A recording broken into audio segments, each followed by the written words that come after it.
There is power in the name of Jesus. There is power in the name of Jesus. There is power in the name of Jesus to break every chain, break every chain, break every chain, to break every chain, break every chain, break every chain. There is power in the name of Jesus. There is power in the name of Jesus to break every chain, break every chain, break every chain, to break every chain, break every chain, break every chain. There's an army rising up. There's an army rising up. There's an army rising up to break every chain, break every chain, break every chain, to break every chain, break every chain, break every chain. I hear the chains falling.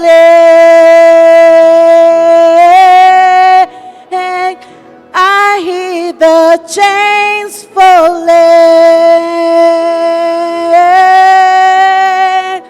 I hear the chains falling to break every chain, break every chain, break every chain, to break every chain, break every chain, break every chain. I want to welcome you to a very important subject, as I think, and I believe it is, on what we call self-reliance, entrepreneurship for others, or what I said would be like youth empowerment. Like I said in the morning, I work as a consultant. I work in the role of finance, and I love to speak to people about how they need to think about standing on their own. I know that many of us, as we go through school, we know there's a job waiting somewhere. And sometimes we are very disappointed when we come out and we find actually there are no jobs. And many young people are even taking their lives because they just feel like they are so useless after university. Others are going into drugs because of frustrations. And so it is important for us to start thinking about what happens, what is our plan B if plan A doesn't work. And so this afternoon, I'll just be introducing. I was telling Pastor, it takes us 3 days to go through this forum. So you can imagine we are trying to do it in 1 hour. So I'm going to be introducing, and hopefully that somebody will be inspired and they can start thinking of what to do if plan A doesn't work. So I want to really welcome you to this session, and I hope that you're going to be blessed through it. Now, when you talk about entrepreneurship, I want to start by asking, what does it mean? One of you tell me, what is entrepreneurship, or what is self-reliance? Just somebody stand and tell us what you think. What is entrepreneurship? Or what is self-reliance? Because we use it interchangeably.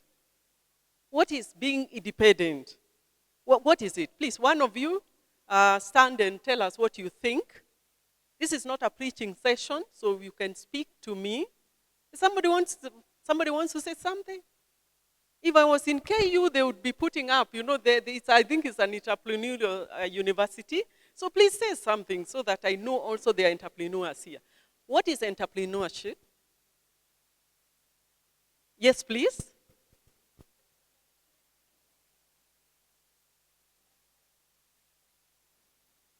Okay. Acquiring skills to start and run a business. That's good. That's good. Anything else? Yes, please. Shout. Yes? Yes, please, my brother there. Okay. So learning skills so that you can put them into business, yeah? Entrepreneurship is basically ability and willingness to take a risk, Yes. to start up a business opportunity with the maximum aim of maximizing profits. Absolutely. So there is profit at the end of it all. We don't do business for the sake of business. So you do business so that you can make some money. I'm putting it in layman's language. So basically, it's when you do something out of the ordinary. Most people are employed by businesses, but an entrepreneur is somebody who goes and creates business for others so that they can employ others.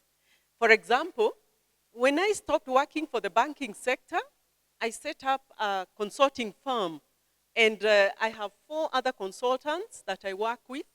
And occasionally when we have big work, we invite young people to come and work with us in market research, all other things. So I have stopped being employed, and now I am employing other people. So I am creating an opportunity for somebody else.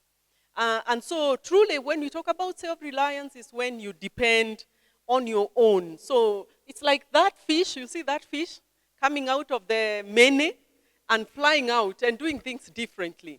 So really, self-reliance is not for the majority, but now the economies of the world are really pressurizing even the many who have set in their comfort zones to come out and do something for themselves. So it is getting out of the ordinary and taking up the risk, like he said, and going out with those skills and ideas you have and putting them into a business or into an income-generating activity so that you can make some money, sustain yourself, and probably in the process also bring somebody else and employ them. So truly, self-reliance is just like that fish that gets out of the big fish, of the big fund where there are others who are just very satisfied with what they are and what they are getting.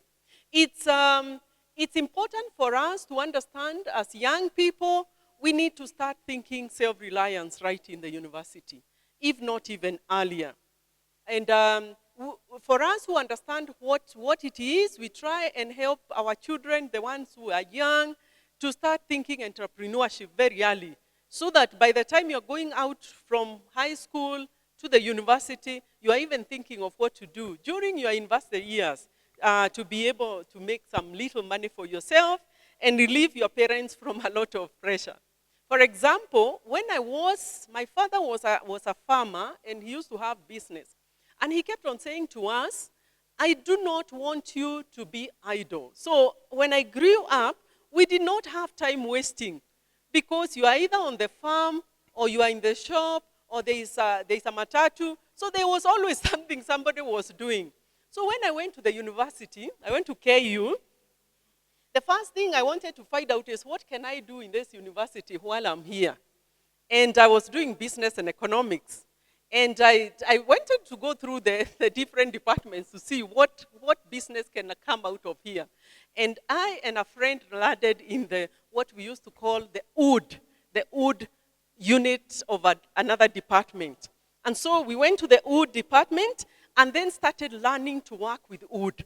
And then we would make some nice flower faces. I wish I had them here to show you. And then because I come from a larger family, you sell it within your family.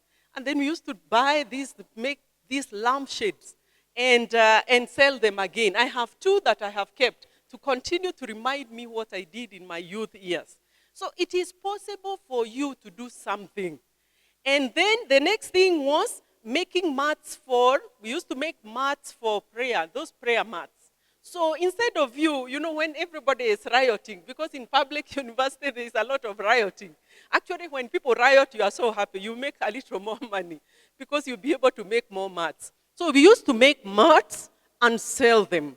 And so truly, it is important for us to be like that yellow. You see, there are many heads there, but you are seeing one. Are you seeing one? Yes, you have to decide whether you want to be among the blues or you're going to be one that yellow, that comes out to be different. So entrepreneurship is for people who want to be different, people who want to go the extra mile. In fact, people who do business, they'll tell you, nobody will tell you when to go to sleep and when to wake up. You know that the activities you have will get you to sleep maybe in the morning and still wake up very, very well and go about your business. So the question is, why should you as young people plan to be self-reliant? Now I want you to tell me, why is it I'm talking about this subject in our church, in a camp meeting? Why is it we are saying, young people, now you want to think self-reliance? Let me hear from you. Again, I say I'm not preaching. I want to engage you so that by the end of this, you may start thinking. Why do you think we want you to think self-reliance? Why? Why? Quickly. I'm a teacher, so I expect answers. Why are we thinking self-reliance? Yes, please. Why are we thinking, and why are young people today being asked to think self-reliance? Yes. First of all, we must think to go self-reliant, basically because of first of all, the job market is so much crowded. Yes. And we want to find ourselves in a case whereby we opt maybe to commit suicide or do something, but then it also gives self-satisfaction that you have something to wake up to do, and at the end of the day, you are really proud of yourself, so that it's not just about the money, but about self-fulfillment. Absolutely. So it is something that you need to think about. One, because the economies are not doing well. The economies of the world are doing badly. And as we come to the edge of time, it is going to even be worse. It's going to be worse. I travel a lot. And every time I hear people saying, oh, things are going to be good. I was in Nigeria just before they had their elections. And you remember they pushed them ahead. I don't even know whether they finished. And as I was going through, as we were going through the work, they had big hopes, They had big hopes ahead of them. I haven't talked to my friends to find out, were the hopes dashed? Are you sure, even if you get the same government or another one, things are going to be better? Do you think they'll be better? I don't think so. The word of God is saying things are going to get from worse to worst. And so it is good for you to know what you can do if you don't have a job. For us who love the Lord and keep the Sabbath, you are sure it is not going to take long before you are burdened out. What are you going to do? So it is important for us to think of what else can we do? Other than being an economist, what else can I be? What else can I do to keep myself, up and running? And that is the question you need to ask before you leave that gate. Do I want to be an entrepreneur or do I want to be an employee? Which is easier? Which is easier? Of course, working for somebody is easier, isn't it? Yes, employee is good. You just go to their place of work. If they have money, they pay you. If they don't have money, yes, they'll tell you to go, but it is better. They'll be left with problems. You just go to another place. So it is easier to be an employee. An entrepreneur, it's a big task. It's a big task. But let me tell you, it isn't something not to think about, because at the end of the day, it pays. So the question is, to be employed or to be self-employed? It's a question you have to answer. And I'm hoping that you'll be able to answer it before you get out. Now, there is this quote I got somewhere. Don't depend too much on anyone in this world, because even your shadow leaves you when you are in darkness. Does that sound true? Yes. You guys are depending so much on us. You know, I didn't tell you, after I came to the university, I never asked for a coin from my parents. I didn't. And you know, that time we used to have grants from the government. You see? And so here I have 4 children, and you have to put them through everything. Anything they want, they are just a call away. It is important for you not to depend on anyone. In fact, the Bible tells us not to be very dependent on anyone because people die, isn't it? Even those parents you have sometimes die. Those guardians that are taking care of you die. And therefore, it is important for us to understand that we need to consider entrepreneurship so that we can be dependent and not depend on others. So, I want you to write down this because you'll not be able to go through them, but I want to remind you that the Bible, if you read the Bible keenly, it teaches self-reliance. Like when you read Ecclesiastes 9, verse 10, what does it say? Whatever your hearts fight to do, do it with all your might. Why? Because in the grave where we are going, there is no work. So we need to learn to work hard.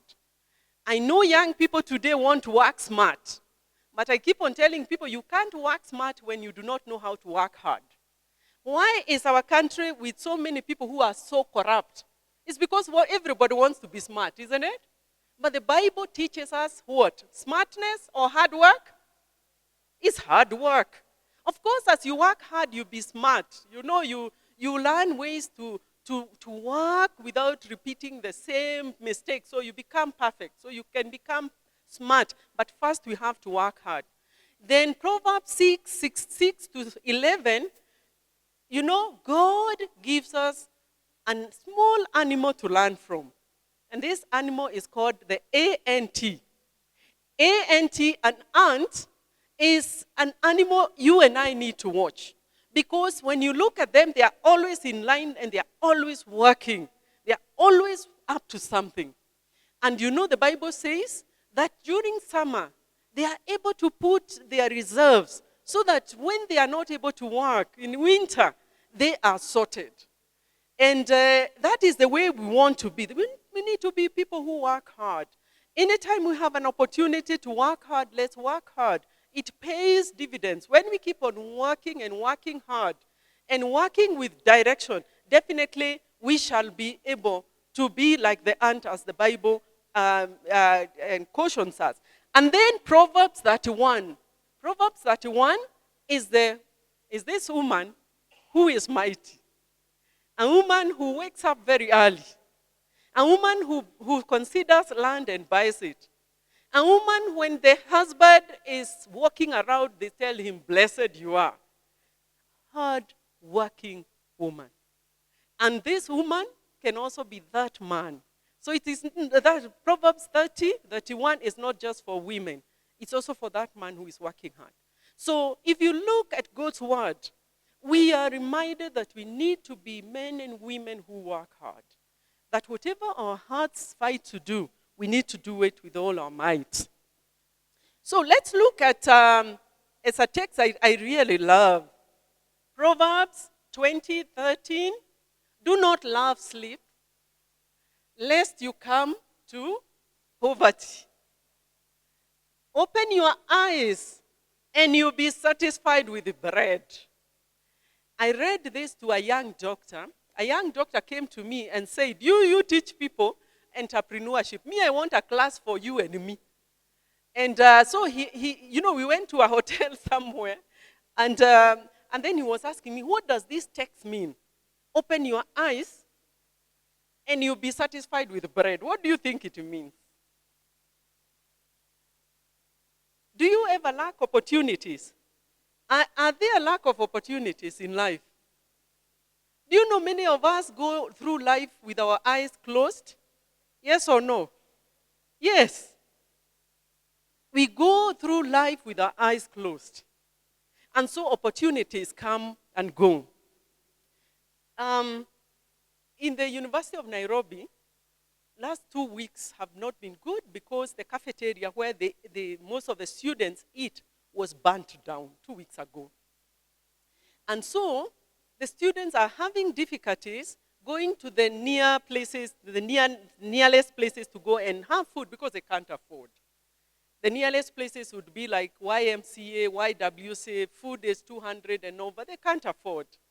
And so my little girl who is in first year asked me, Mom, I'm thinking of starting to go with sandwiches to school. We stay near the university. And I said, you have opened your eyes to opportunities. Go on. You know, so she wants to start an opportunity. Where were her eyes opened? You see, that place burnt down, meaning some people lost a job, but others can open their eyes and start a business, isn't it? Yes, so we want to start a sandwich business so that, she can be able to earn her own money. Open your eyes to see. There are so many things, as you're going to see. I'm going to take you through, and you see other young people who have been able to open their eyes. But let's go back to God's word.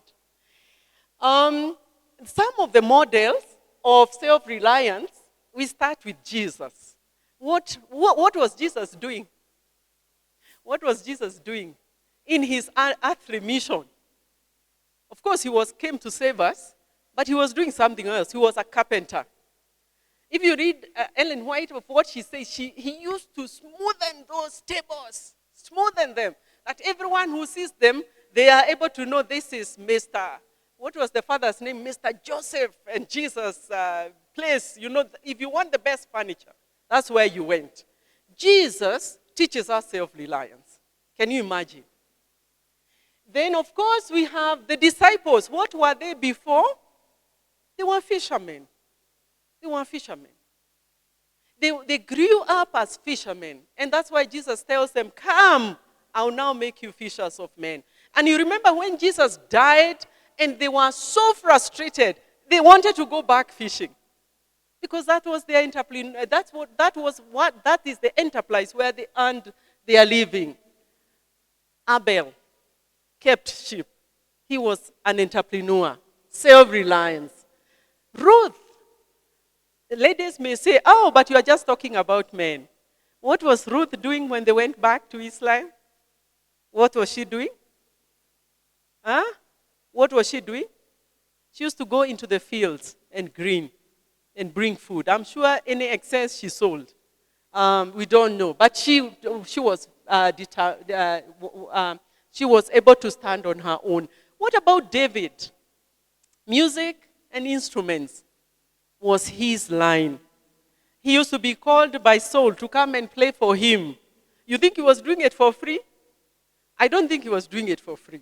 Even if he wasn't being paid money, at least he had his livelihood out of there. And so we see these people. Paul, Aquila, what was Paul doing when he's not preaching? He was doing tents. And that's why he says, I want to do this so that I don't burden the church, even a pastor. He was an excellent pastor, but he was a tent maker.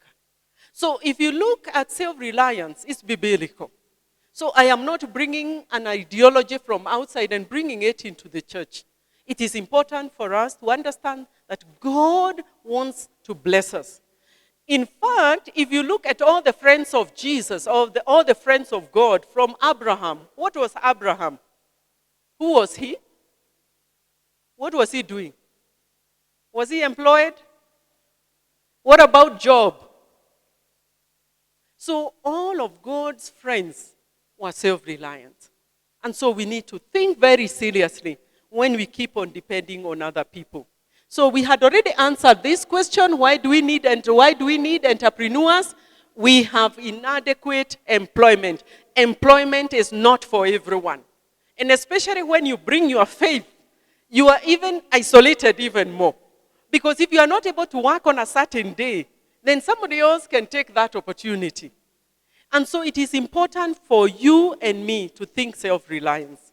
Because the employment opportunities are inadequate, and then there is need to, create employment for others, and you can also lose your job. The people who work with the church, They don't lose their jobs very easily. Praise be to God. But people who work in the private sector, you can come in the morning and you are told there is no work for you. And so you always live with this feeling like maybe the job is not going well. So that is why we need to think as entrepreneurs. And of course, when you are employed and you are comfortable, don't be too comfortable, diversify your incomes. Depending also on one stream, and with the many pipes going out in expenditures, we need also to think of how we can diversify your income. So if you are working and you have a good job, for those ones who are working, think about diversifying your incomes. There are many opportunities that you can think about, and I'll talk about a few. In the area of production, there is a lot of opportunities there. In the area of service, of course, like here in the university, 3,000, I'm honest, I'm actually just seeing business everywhere. There's a lot of things I could do if I came here, because there are services required by almost everyone, from the teachers to the students to the workers. There are many things you can do. And then, of course, trade, of course, selling and buying. I went and I talked to Cornerstone. And one of the young people told me he has looked for a job and he can't get. And so what he's doing right now is to go to Gekomba, buy those very nice shirts, the ones we call, the ones for camera. And then he goes somewhere, they are ironed nicely, and then he now takes them to offices. And he has found a niche of lawyers. You know, lawyers dress well. Yes. He sells to lawyers, he sells to engineers, he sells to big people, and they are so well packed. So I said, I want you to bring me those shirts I see first. And so he brought these shirts. Ironed. You know, ile inaweza kukata. You know, the one that, you know, it's ironed. Nice. Once you buy, you just go and hang it. You don't go to wash it. It's already washed. So if a lawyer is coming to Eldoret, and they want to come with 5 shirts, and they were going home, they need to go back home, and they've called for a meeting, quick meeting. And he says, please bring me 5 shirts, and he brings them. He doesn't need to clean them. They'll come packed nicely, and then. So he brought me, and I have bought from him now twice, and introduced him to my son who is an engineer. And now other people are buying from him. And his market is growing in a way that he can't sustain. A young man looked for a job and started feeling, and he had that computer science. And you always think computer science, you get a job like this. He's tried 3 years, no job. And his family is looking up to him because he left the village and now he's in Nairobi. Do you go back to the village? He said no. And so it is important for us to know that there are opportunities in trade. There are opportunities in service. There is even opportunity in agriculture. I ask people who are doing agricultural science, you are here just learning theories. What have you put down yourself? You see, what have you done? What have you done? You find people who have done animal science, and they have no idea. And they go back home in the village, and they don't know what to do with their degree. Oh, it is sad. And yet there are many opportunities, as you're going to see. So it is important for you to understand you may not do everything, but you can pick an area. Like me, I picked service because I am a consultant in finance. So I provide service in financial sector. And even there, you have to go and understand that area so well so that you pick the areas that you make you a consultant that is sought out for. So like for me, I do what we call consumer protection. And then I do operating systems design. So those 2 areas only. If you call me for other things, I may come, but I may not come. So even in service, you look at what can you do best, and then you go for it. So there are many opportunities of entrepreneurship. You only need to open your eyes the way the Bible says, and you never lack bread. So I will jump those ones and come to this one. When it comes to being an entrepreneur, God asks, what is in your hand? Because you know, we talk to people in this area and they say, but what can I do? The Lord asks you, what is in your hands? This question was asked to Moses. What was in Moses' heart? Huh? Just a staff. And what did he tell him? What did he tell him? Throw it down. And what happened when he threw it down? It became a snake. And then the other magicians, you know the story. The other magicians also did.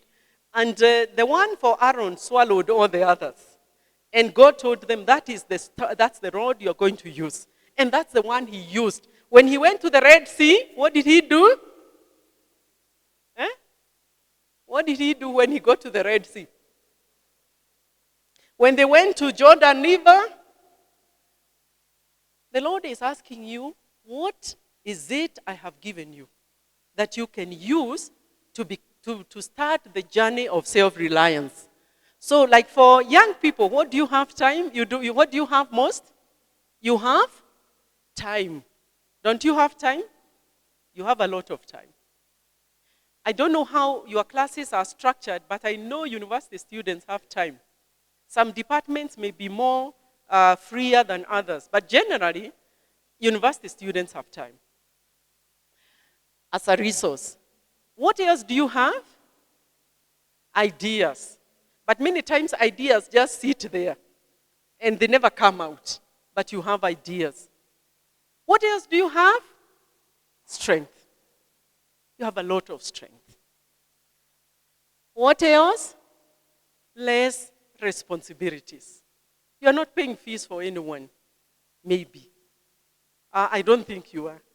When we were going through university, some of us used to educate our children, our siblings, with the money the government gave. But now, of course, it may not be possible for you. I don't know. But you also have parents. Use your parents when they are still alive. Use them when they still are able to help you. And then, of course, some people have learned. Like the people who come from this place, they have learned. They have learned. They have learned. Some places have more land than others, but it's a resource. Others, of course, may have capital. It may be a problem. Now, many times when we ask people, do you want to be self-reliant? They think money. It is not the beginning. In fact, if you think money, I, as a person who's gone through business, know you've gotten it wrong. Sometimes it just begins with something you love to do. Sometimes it begins with an idea by somebody. Sometimes it's something just you see what others are doing and you desire to do it. Sometimes it is by default. You know, your roommate is so entrepreneurial, and as you speak with them, you start getting into that idea of wanting to do things for yourself. So the question is, what is in your hand? I want you to think for a moment. What is in your hands? What is in your hands?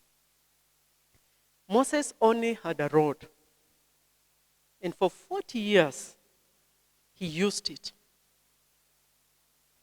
What is in your hands?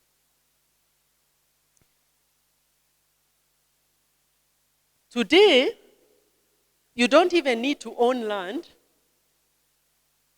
You don't even need to own land to earn some money. Yes or no? You don't need to. What is that there? It's a sack. What does it have? Just some soil and some manure. And then you cut holes. And then you put your seedlings. And then you water them every day. And you can't go hungry. You can't go hungry. Even if you do not have money, even if you don't sell, you at least save the money you would have spent. You understand? Yes. Because we say, if you are not creating money, then don't spend money.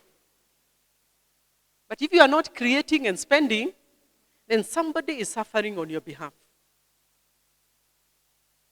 You don't need to own land to do farming anymore.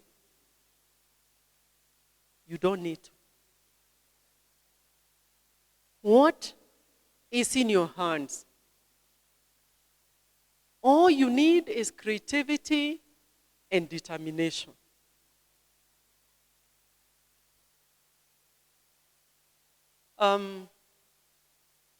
What is that? What is that? You don't need land. All you need is creativity and determination. Where are those cabbages? In sacks. How much are the sacks?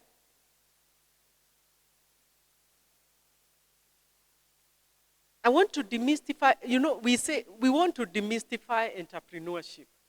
Because even me, when I left work, leaving a banking job to go and start being a consultant, it's coming up, down so much. And people really discourage me, but I say my mind is made. I will suffer for a while, but I'll be able to turn around.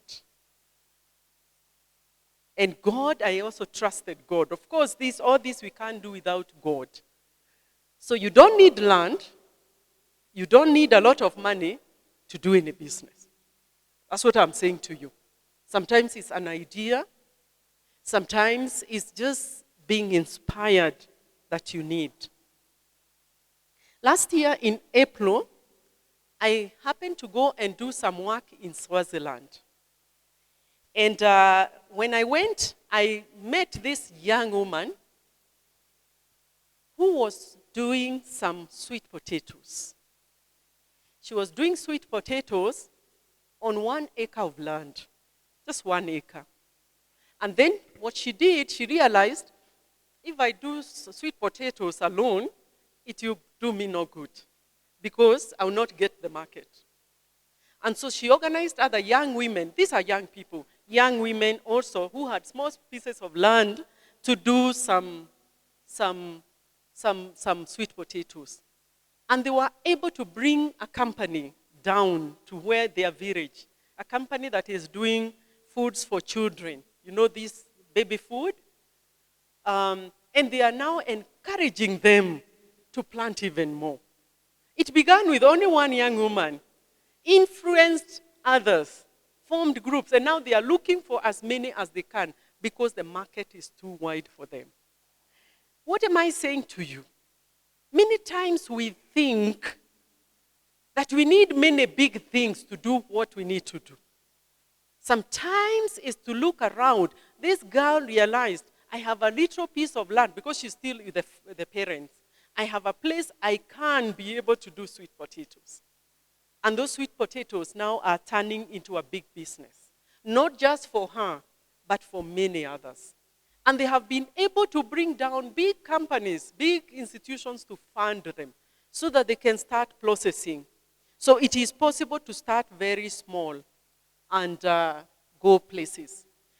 You can't see that very well, but that picture is, I took this picture, I went to a doctor's place, and there was this very nice picture, drawn by an artist.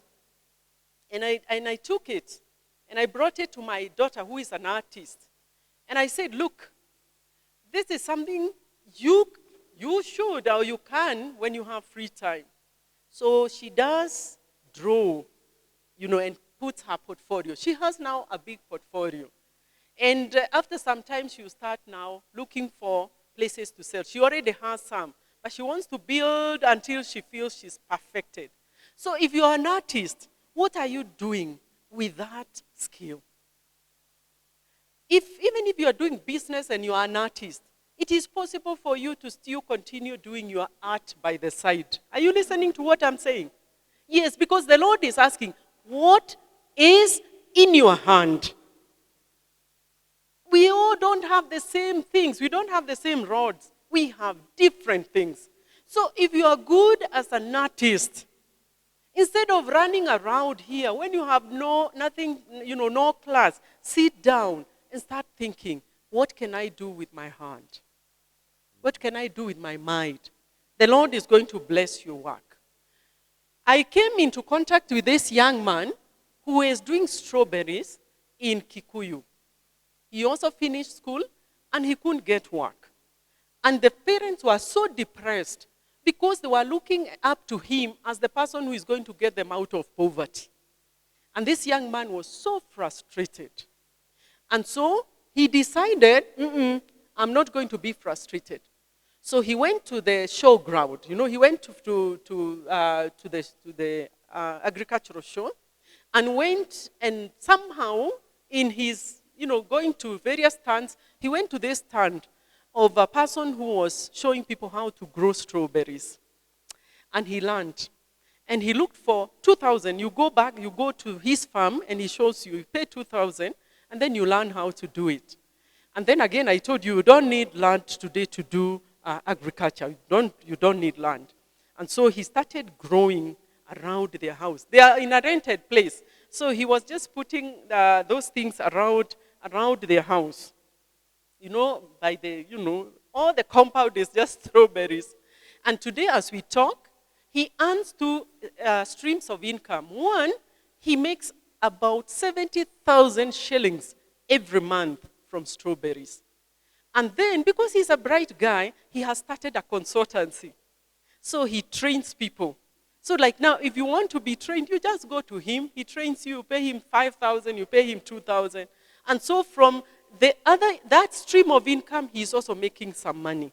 And he was asking young people, if I hadn't gone to the show, would I ever have known that there is this? So it is good for you to be open to things. Like I tell people, the agricultural shows are for what? It's for you to go to see all the innovations that are happening where you do not know. And sometimes it's just to go there and sit and be inspired. So instead of you just sitting around here the whole year and feeling so sad about yourself, why don't you go to the agricultural show in Eldoret or Kapsabet? Kapsabet is just here. And see the innovations, because that is why the government brings all these innovators together to inspire young people. And this young man was inspired by just going there, and today he wouldn't even want to be employed. He's employing other people in his what? For you who are teachers, who are training as teachers, you need to think about coaching students. I have put there like football, but we know that many children need classes, extra classes. So when you go back home, instead of just sitting and feeling sad, why don't you gather all the neighbors' children and train them? Isn't that you can do? And earn yourself some money. I have a friend who started a school this way. He started doing those, he was a mathematician, and I heard somebody here say this, and many children are very poor in mathematics, and started giving coaching for maths, or tuition for maths, and he set up a school out of that. And so it is important for you to see what is it in your hands that you can be able to do and do it well. Trade, of course, I told you of my friend who has been bringing me shirts. Now I don't need to go to very far. I just call and he brings the shirt. So there are many things you can do in trade. There are many, many things you can do. I can't tell you what, it depends on your interest. Now, last year, I spoke to some youths from the Cornerstone church in Nairobi. Cornerstone is where I met with your pastor during the camp meeting. And I talked to these young men, and many of them are jobless. I said, think of what you can do. And so after the camp meeting, we had one more day to go through, just sitting and saying, let's find out what is the rod in our hands. And so I came back on a Sunday from morning to evening, and we went through what we call focus group discussions, talking to each other, finding out what is it I can do, what is it I have, how can we help each other, and like that. And so, just this week on Monday, their leader sent me this picture and said, after the camp meeting, we decided we are not going to be dependent on anyone again. And so, a group of them put their hands together, they put a little money together, and they leased some land and are now doing they're called what? Watermelons. And they have done the two harvest, they have done first harvest, they're doing the second harvest. He's saying to me, in the next 2 weeks. And he's saying, we want to thank you for just inspiring me. Did I give them anything? No. You know, within Capital, I only gave them ideas. Look within yourself and within you and ask God, what is it I can do with my life so that I do not just sit idle? And here we are doing the second harvest. I'll be going there just to really thank God for them. Now, I have a side hustle. I'm a consultant, but I do what we call propagating of seedlings. I do hash avocados. Have you heard things like that? Yes. How does hash avocados have to do with a consultant? How does it? I have an interest in agriculture. Even if you see a lot of things I've shown you, they are oriented to my interest. And so I do agriculture, and I do seedlings like this season. I have over 5,000. And if I sell that at 150, how much is that? How much is that? Just do your little calculations. If I sell 5,000 times 150 shillings per seedling, how much is that? Please talk to me. And I'm using some land which is just like here, maybe from here to here. So it is possible for you to do something with yourself. It's important. So self-employment, entrepreneurship is a good option for youth more than the older people. Why? You can afford to make mistakes and still get away with it, since your responsibilities are not as defined or could still be under the watchful eyes of your parents, guardian, and mentors.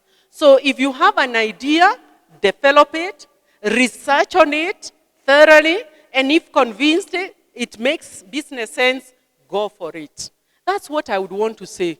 If you have an idea, you want to do something that will help you be self-reliant, research on it.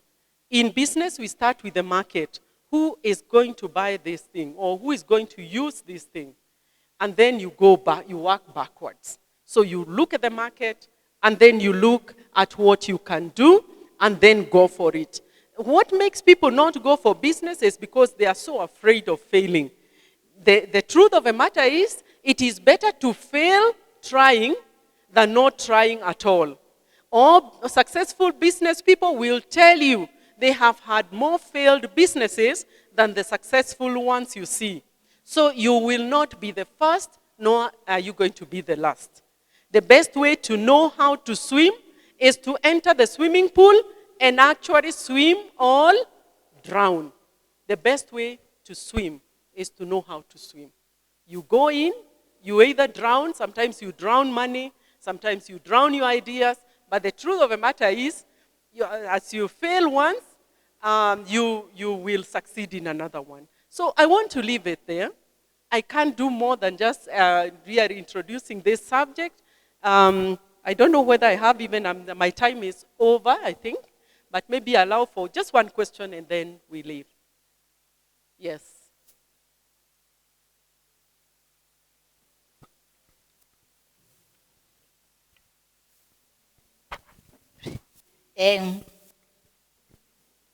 Mine is to congratulate you for this wonderful topic. Because indeed, if we remember our Prime Minister of Israel, when he came to Kenya, he said that Israel is a desert-based area. But when they went there, they had no resource. But the resource they had is the mind. Today you go there, it's a green land. So let us utilize, or let us have these same ideas, innovation, and everything will be possible. Thank you very much. He is supporting the idea of innovation and ideas we have. Please, let's use them. I think we reach it there. One lady, maybe one lady who wants to ask a question or comment. Just one lady. We had a man. One lady, please. My time is over. Knowledge is saying something? Okay. So may the Lord help you. May you ask God to help you to know what is in your hands. Let's stand for prayer.